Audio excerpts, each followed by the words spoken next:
बढ़िया। अब मैं जल्दी से तुमको एक और स्क्रीन पे लेके चलना चाहूंगा, ठीक है। ये मेरे नया स्क्रीन सब लोगों को दिख रहा है भाई? यस। बहुत बढ़िया। ये जो स्क्रीन है, स्क्रीन में मैंने ऑलरेडी यहाँ पे एक पैराबोला लिया हुआ है, और ये पैराबोला है y square is equal to 16x. I can change the parameters of this parabola, that is a की वैल्यू में बदल के 12x भी रख सकता हूँ, 8x भी रख सकता हूँ, 4x भी रख सकता हूँ, -4x भी रख सकता हूँ, ऐसे, and so on so forth. So let's choose this parabola. Reason being ये थोड़ा ज्यादा अच्छा लगता है ना? ठीक है। So 1/SA plus 1/SB ये सिर्फ स्टैंडर्ड पैराबोला के लिए वैलिड होगा। Yes, you are correct, Priyanshu. 1/SA plus 1/SB is valid, is equal to 1/A is valid for standard parabola, but the statement that I gave you is valid for any parabola. मैंने जो statement दिया था वो ये नहीं दिया, मैंने जो स्टेटमेंट दिया वो ये दिया कि 1/SA sum of reciprocal of focal radii is 1/SA plus 1/SB, focal radii जो भी ले लीजिए, is always equal to reciprocal of 1/4 of latus rectum parabola. अब सोचो जरा, मेरी बात को समझना। अगर तुमने इसी पैराबोला को देख लो, अगर तुमने एक अभी ये स्क्रीन पे देखिए, अब मान लो कि तुम अपनी कॉपी पे जो पैराबोला है, जो पूरा सेटअप है पूरे पैराबोला का, ऐसे अपनी कॉपी ले लेना, ऐसे देख रहे हो ना, ऐसे कॉपी ले लेना, पैराबोला ले लियो ना, दिख रहा ना पैराबोला, तुमको पैराबोला दिख रहा है, इक्वेशन है y square is equal to 4x, तुमको अपना लेटेस्ट रेक्टा दिख रहा है, तुमको SA, तुमको SB दिख रहा है, 1/SA 1/SB का लेंथ का सम 1/A के बराबर दिख रहा है। अब जरा अपनी कॉपी को ऐसे लेके ऐसे करके घुमा लेना, right? You shifted your parabola now with respect to older para. अपनी गर्दन ऐसे ही रखना। अभी ये parabola y square is equal to 4x है, अभी ये parabola y square is equal to 4x थोड़ी है, कुछ और हो गया है। लेकिन जो प्रॉपर्टी लिखे हो 1/SA plus 1/SB equal to 1/A, वो तो अभी भी वैलिड है। पैराबोला ऐसे कर दो ना, क्या दिक्कत है यार, कोई फर्क नहीं पड़ता भाई। रिलेशनशिप तो यही रहने वाला, because you are linking the distances dear. तुमने डिस्टेंसेस को लिंक कर दिया, तुमने SA SB नहीं लिंक किया। SA SB आर डिस्टेंसेस, तो डिस्टेंसेस तो इस पे डिपेंड ही नहीं कर रहा ना कि पैराबोला ऐसे रहेगा तो डिस्टेंस कुछ और हो जाएगा, पैराबोला को घुमा दिए या पेज को उल्टा कर दिए तो पैराबोला कुछ और हो जाएगा, ऐसा तो नहीं होगा। लेंथ तो उतना ही रहेगा, तो फिर डिस्टेंसेस लिंक हो गए, इसलिए ये पैरामीटर हमेशा वैलिड हो जाएगा। फिर ये रिजल्ट हमेशा वैलिड होगा, किसी स्टैंडर्ड पैराबोला के लिए नहीं, हमेशा वैलिड हो जाएगा। मेरी बात समझ गए? ठीक है, सुनो भाई, तो ये मेरा सेटअप पूरा पहले तुम्हारे सामने मैं रख दूं, और यहाँ पे मैं छोटा सा काम करने वाला हूँ, मेरी बात को ध्यान से समझ लीजिएगा सब लोग। मैं बहुत छोटा सा काम करने वाला हूँ। मैंने एक टेंजेंट बना लिया, तुमको दिख रहा है? ई पॉइंट दिखा कहीं? सबको दिख रहा है ई पॉइंट? Yes sir. ओके, ई पॉइंट पे मैंने एक टेंजेंट बनाया, ठीक है? किसको? Parabola y square is equal to 16x को। ठीक, क्लियर? जल्दी से हाँ ना बोल दिया करो यार। Yes sir. Yes sir. बढ़िया है। Focus of the parabola is 4,0, और इस 4,0 से मैंने इस वाले 4,0 से इस वाले टेंजेंट पे फुट ऑफ परपेंडिकुलर ड्रॉप कर दिया। फुट ऑफ परपेंडिकुलर ड्रॉप कर दिया। क्या कर दिया? Foot of perpendicular. Foot of perpendicular is dropped from focus into this tangent. मैंने एक चीज ऑब्जर्व किया, क्या तुमने भी किया? ये जो foot of perpendicular है वो TAV पे आ रहा है, tangent at vertex. That's the y-axis here. Yes, just keep on observing dear. थोड़ा ऑब्जर्वेशन को और बनाओ। देखो मैं पोजीशन बदल दिया, तुमको दिख पा रहा है? दिख पा रहा है? यस टेंजेंट बदल रहा है, फुट ऑफ परपेंडिकुलर बेचारा बंधा हुआ है, वाई एक्सिस को छोड़ के कहीं नहीं जा रहा। थोड़ा सा इधर ले आए, नहीं तो तुम कहोगे सर नीचे ले आओगे तो जरूर बदलेगा, आप नीचे दिखाई नहीं रहे हो। लो जी, टेंजेंट दूसरे साइड में भी ड्रॉ कर दिया, foot of perpendicular, this angle 127 degree 270 degree दिखा रहा है, मतलब ये वाला 90 हो जाएगा, ठीक है। अब मुझे पता नहीं ये 270 क्यों दिखा रहा है, किसी के पास कोई रीजन है? चुपचाप 90 दिखा देता है, दिखाने वाले से देखते हैं सर 91st क्वाड्रेंट के रिस्पेक्ट में, तो इधर ये 90 दिखा रहा है और दूसरे साइड में गया तो 270 दिखा। ये एक्चुअली वो मेजरमेंट ऑफ एंगल जो है वो एंटी क्लॉकवाइज दिखा रहा है ना, ऐसे एंगल नाप रहा है केवल, तो जब नीचे जा रहे हो तो measurement of angle anti clockwise होगा तो ऐसे ही नापेगा, 270 मिल जाएगा, ठीक है।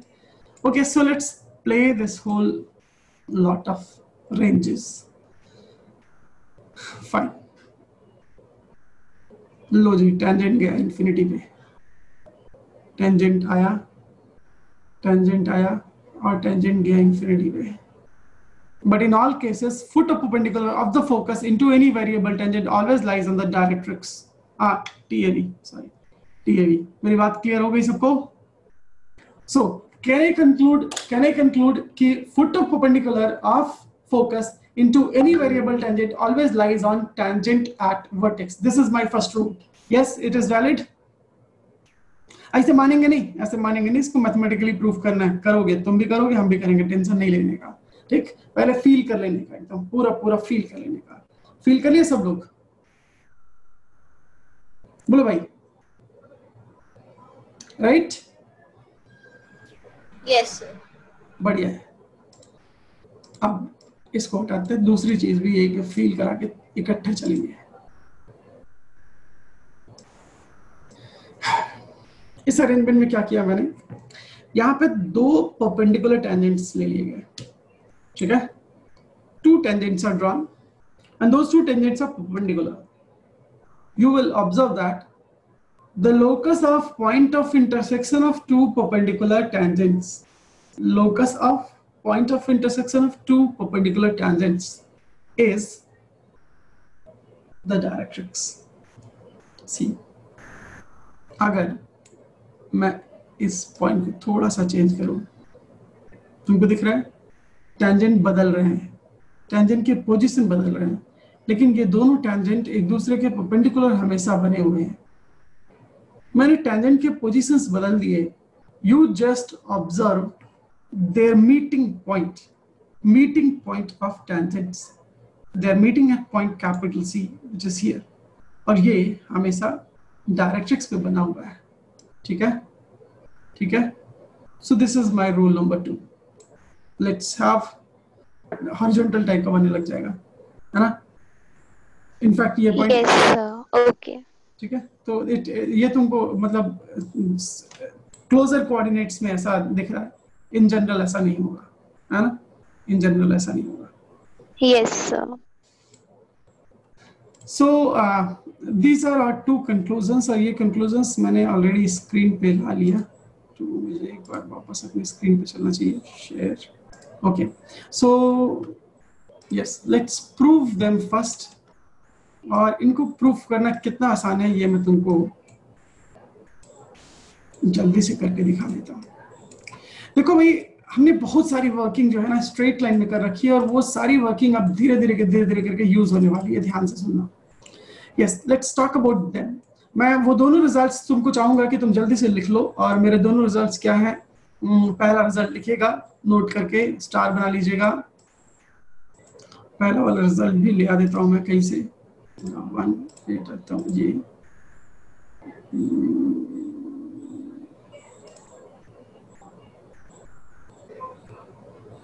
the image and the image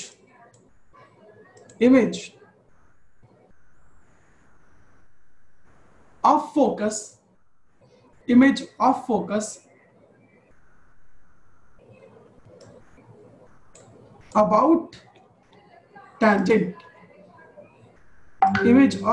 about tangent, lies on the directrix। बहुत ही इंटरेस्टिंग प्रॉपर्टी, और थोड़ी सी जो प्रॉपर्टी अभी तुमने देखी है उसी को आगे एक्सटेंड कर लिया मैंने, और कुछ नहीं किया है, ठीक है। सो तो मैं काम करूंगा, यूज वन थिंग, इसको मैं यहाँ पे हटा लेता हूँ, तो ये वाली प्रॉपर्टी यहाँ पे ले आता हूँ, ठीक है। थोड़ा सा ऐसे कर लेता हूँ, ऐसे कर लेता हूँ। ओके, सो होपफुली मेरा स्क्रीन आप सब लोगों को दिख रहा होगा, ठीक है। और ये दो क्वेश्चन है जो मुझे डिस्कस करने हैं। तो अब मैंने अभी जो दूसरी प्रॉपर्टी बताई वो मैं यहाँ पे लिख रहा हूँ, और इसको मैं थोड़ा सा और हाईलाइट कर लेता हूँ। Yes, what I just said is, यहाँ पे देख लीजिए, अगर अगर ये फोकस आप सब लोगों को दिख रहा है, ये कहाँ गया पेन मेरा, कहाँ गया,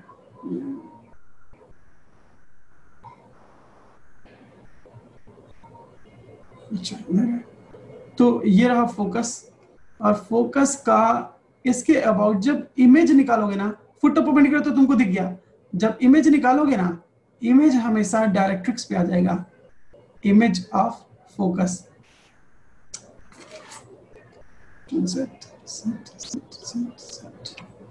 इमेज ऑफ फोकस,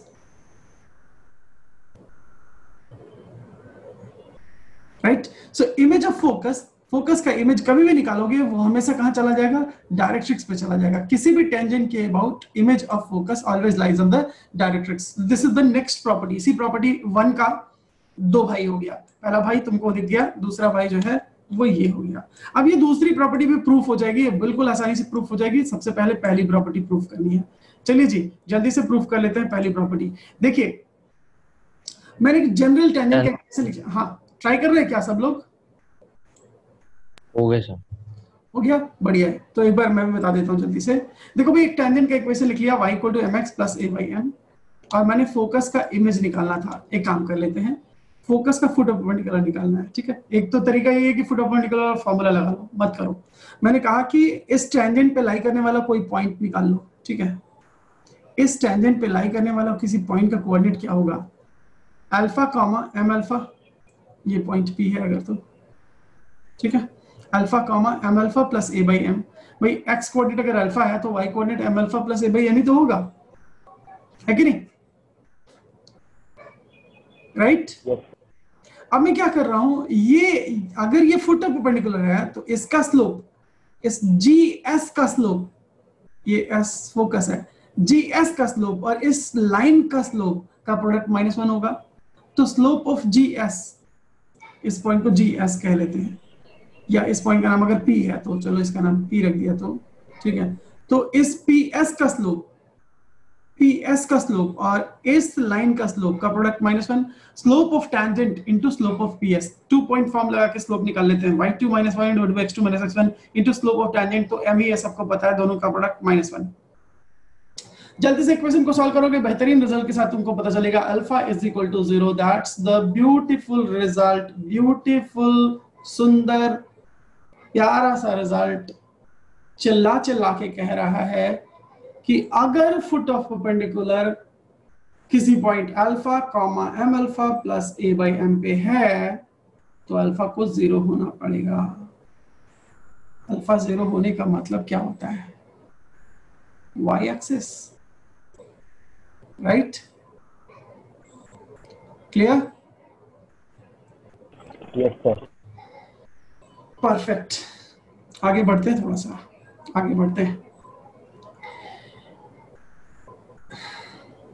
आगे बढ़ते हैं। दूसरे रिजल्ट को भी यहीं पे प्रूफ करेंगे, टेंशन लेने का नहीं है, टेंशन नहीं लेने का। मान लो कि एक पॉइंट P, Q, मान लो कि पॉइंट P, Q, ये दूसरा रिजल्ट है। इसको प्रूफ करने का थोड़ा जगह बदल देते तो ज्यादा अच्छा रहता, ठीक है। सब लोग ऑब्जर्व कर पा रहे हो ना, कोई कंफ्यूजन तो नहीं, बोलो बच्चे, बढ़िया। तो मैं काम कर रहा हूं, मैंने एक पॉइंट P, Q से टेंजेंट लिख लिया, मैं इस टेंजेंट की बात कर रहा हूं, इसको मैं यहीं पे प्रूफ कर दूं तो ज्यादा अच्छा होगा। Let's just do it here, okay. इसको मैं Ctrl+X कर लेता हूं और इसको यहीं पे प्रूफ कर लेते हैं, ओके। ओके, तो मैंने क्या काम किया जरा तुम ध्यान से देखना, ये एक पॉइंट है P, Q, ठीक है। इस P, Q से दो टेंजेंट बने हुए हैं और मैं अब यहाँ पे देख पाऊंगा आसानी से कि इस P, Q से अगर दो टेंजेंट बने हैं तो उन दोनों टेंजेंट का स्लोप देखा जा सकता है। मेरी बात को ध्यान से सुनिए। मान लेते हैं कि स्ट्रेट लाइन, एक स्ट्रेट लाइन जो टेंजेंट की तरह बिहेव करेगा उसका इक्वेशन क्या होता है, y = mx + a/m।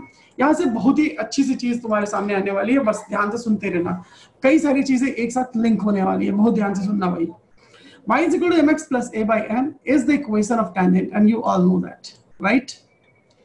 If a tangent is passing through point P, Q, then P, Q tangent के इक्वेशन को सेटिस्फाई करेगा। That means Q = mp + a/m, that is pm² - mq + a = 0। Quadratic equation है m में, और इससे पता चलता है कि m की दो संभावित वैल्यूज हैं। अगर दोनों संभावित वैल्यूज रियल हुई, बहुत बड़ी बात बोल रहा हूं, बहुत बड़ी बात, अगर किसी पॉइंट से दो टेंजेंट बने तो इसका मतलब है वो पॉइंट पैराबोला के बाहर है। नहीं समझ पाए, नहीं समझ पाए।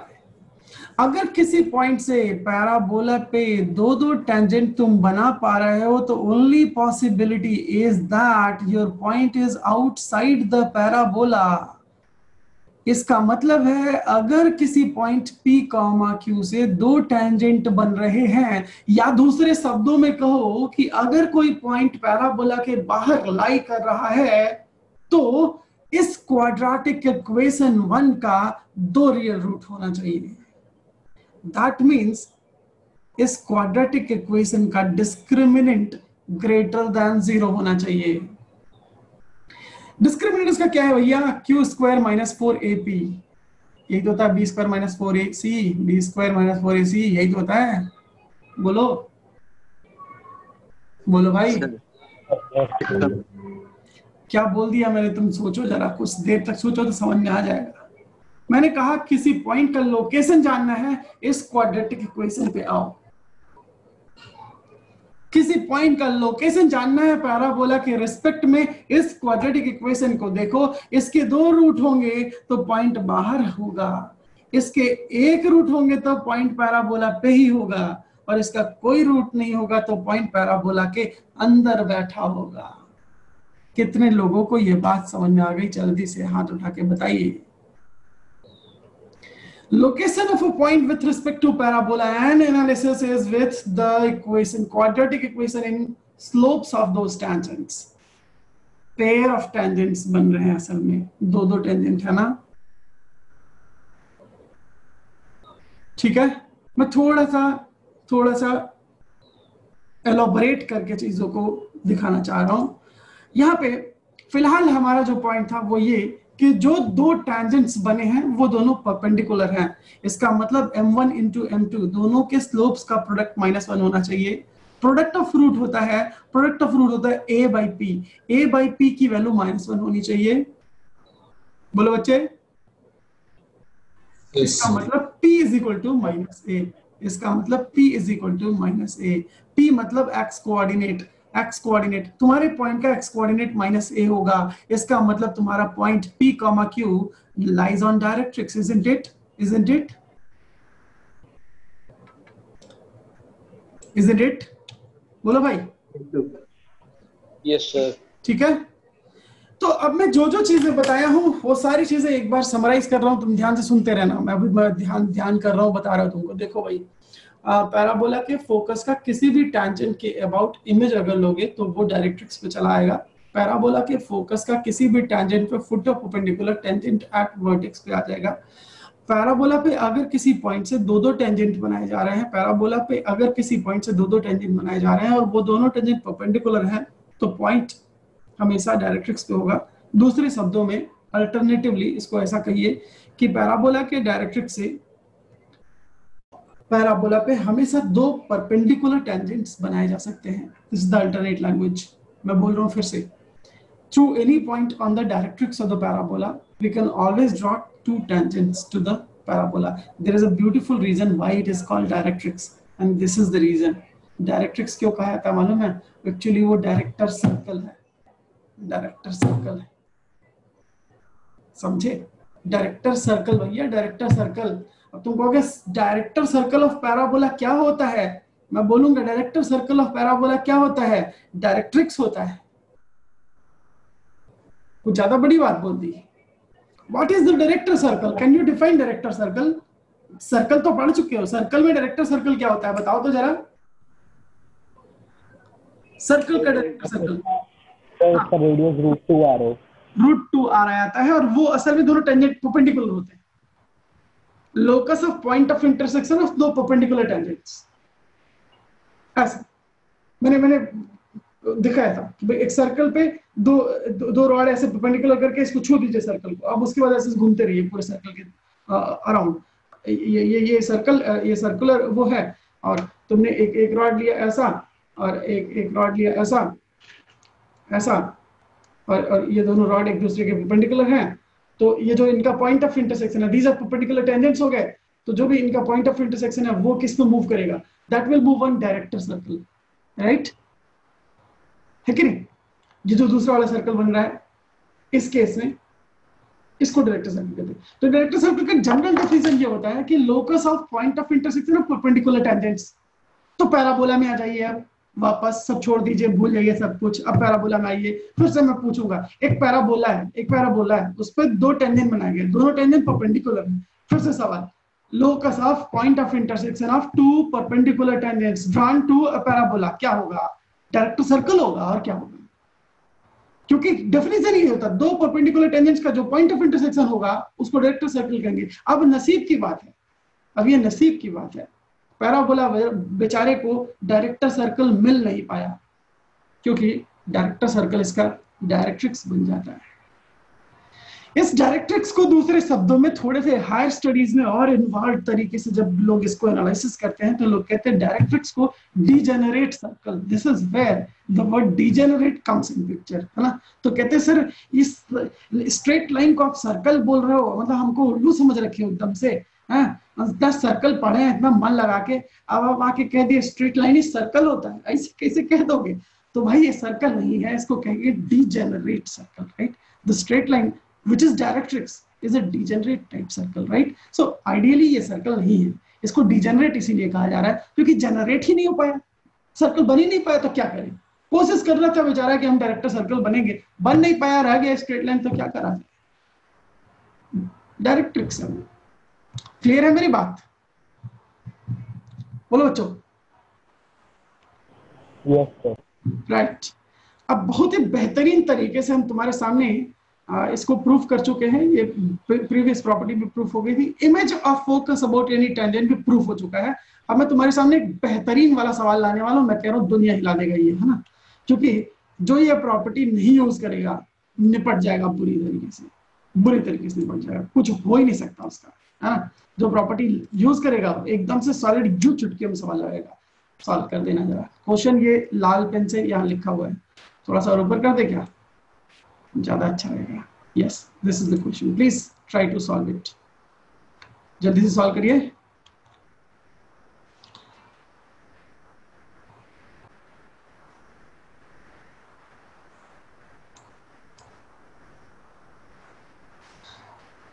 ट्राई कर लिया बच्चों?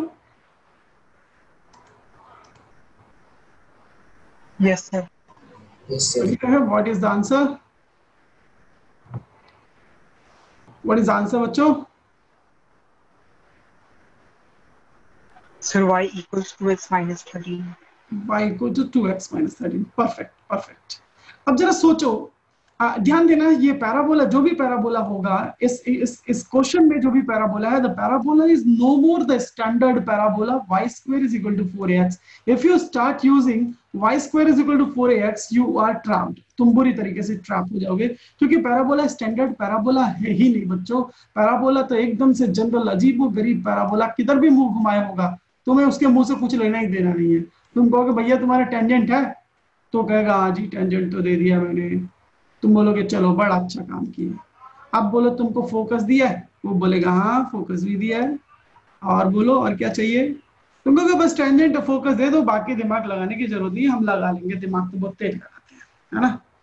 तुमने कहा ये जो फोकस है, इस फोकस का इस टेंजेंट के अबाउट इमेज बताइए 1,7 का 1,7 का tangent y equal to x के अबाउट इमेज निकालोगे 7,1 ही तो पाओगे। कितना आसान है कि नहीं?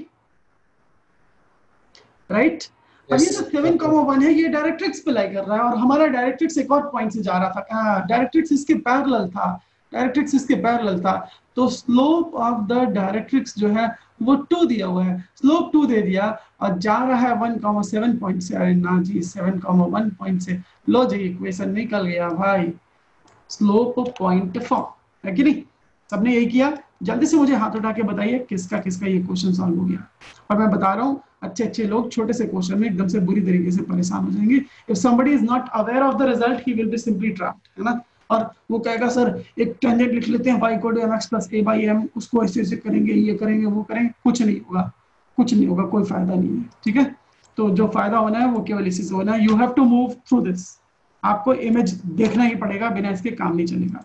क्वेश्चन ही मैंने फ्रेम किया इसी पे, तो तुम कुछ और करके करी कहाँ से लोगे भाई?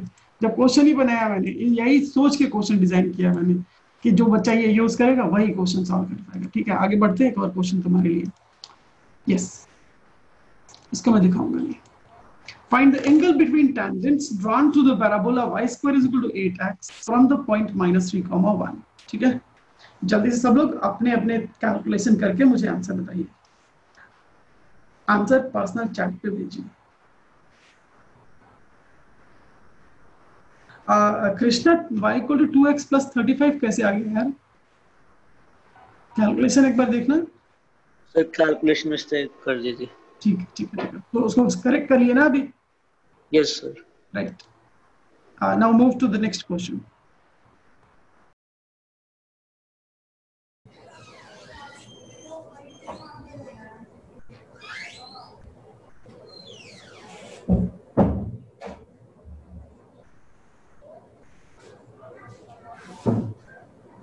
तो चलते बच्चे, देखो मैंने क्या किया, मैंने बहुत ही सिंपल तरीके से y square is equal to 8x का एक टेंजेंट लिख दिया। मेरी बात को समझना, y square is equal to 8x का जो टेंजेंट होगा वो होगा y is equal to mx plus a by m, a की वैल्यू 2 है और ये टेंजेंट -3,0 से जा रहा है, क्योंकि भाई एंगल निकालने के लिए, एंगल बिटवीन टेंजेंट निकालने के लिए मुझे स्लोप्स ऑफ टेंजेंट तो चाहिए ही होगा। राइट, अब सुनिए मेरी बात को, बहुत ही समझदारी के साथ मैंने टेंजेंट के स्लोप्स के लिए वो रिलेशन पा लिया और वो रिलेशन है ये 3m square plus m minus 2 equal to 0।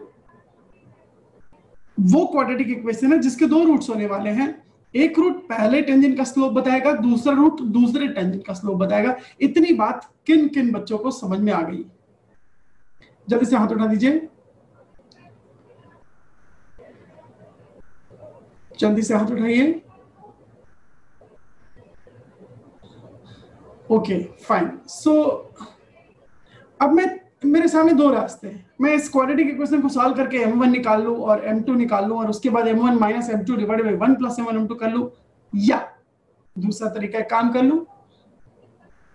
वही m1 माइनस m2 क्या होता है? m1 प्लस m2 का whole square minus 4 times m1 m2, तो m1 प्लस m2 का whole square minus 4 times m1 minus m1 m2, ये क्या होगा? m1 माइनस m2 का होल स्क्वायर, और इसी का अंडर रूट ले लोगे तो m1 माइनस m2 आ जाएगा, है कि नहीं? बोलो भाई, this will give you m1 minus m2। थोड़ा पेन का कलर कहो तो चेंज करूं, या ठीक है? Right, this will be giving you m1 minus m2। I am talking about this expression. So m1 plus m2 है -1/3, इसका होल स्क्वायर कर दिया 1/9, और m1 इंटू m2 है -2/3, 4 से मल्टीप्लाई कर दिया तो -8/3, माइनस माइनस प्लस हो गया, प्लस 8/3 हो गया। ये पूरी चीज m1 माइनस m2 का होल स्क्वायर है, अंडर रूट ले लीजिए इसका अंडर रूट लोगे सॉल्व करके, तो मुझे तो 25/9 मिला था, मतलब 5/3 दिख रहा है, मुझे तो 5/3 दिख रहा है, और divided by 1 plus m1 m2 minus 2/3 है, तो 1 माइनस 2/3। बोलिए। Yes, sir. So what I ended up with a very, very beautiful expression, that is 5/3 in the numerator and 1/3 in the denominator। 1/3 का 3 ऊपर चला जाता है, तो ये 3 से कैंसिल होकर के तुमको 5 दे देता है रिजल्ट। मेरी बात समझ रहे हो बच्चा? इसका मतलब दोनों के बीच का जो एंगल होगा tan थीटा वो क्या होगा 5। इसका मतलब थीटा की वैल्यू tan इनवर्स 5 आंसर है। बोलो भाई, है ना बेहतरीन तरीका, छोटे से तरीके से एकदम से बेहतरीन तरीके से मैंने क्वेश्चन को हैंडल कर लिया है। किसने किसने यही किया था जरा हाथ उठा के बताइए। तो मैं अभी एक बार सबका हाथ लोअर करना चाहूंगा, 1 मिनट, तो मुझे खुशी होगी देख के। Yes, how many of you have means tried in the same way? बहुत बढ़िया। कितने लोग इसी डायरेक्शन में सोच रहे थे, करने वाले थे, कैलकुलेशन में फंस गए थे, कुछ एरर हो गया बीच में? कितने लोग, ऐसे लोग भी हाथ उठाएं। Okay, very good. कि सोच रहे थे, दिमाग में बाद में आया था लेकिन थोड़ा, अच्छा, स्टार्टिंग से स्ट्राइक नहीं किया। बिल्कुल बिल्कुल, बहुत बढ़िया बहुत बढ़िया। सो the solution that we are discussing is the best possible way of handling the problem. There are 2-3 different ways. I want you all to move into those methods, और उन तरीके को भी जरा सा आप सब लोग एक्सप्लोर करेंगे। और इसके बाद एक क्वेश्चन यहाँ पे जो मैं आपको होमवर्क के फॉर्म में देना चाहूंगा। Additionally, I am having 2 more questions for you, and one is here, yes, and the other one is here, and I will be just cutting it. इसको भी मैं यहाँ ला देता हूँ।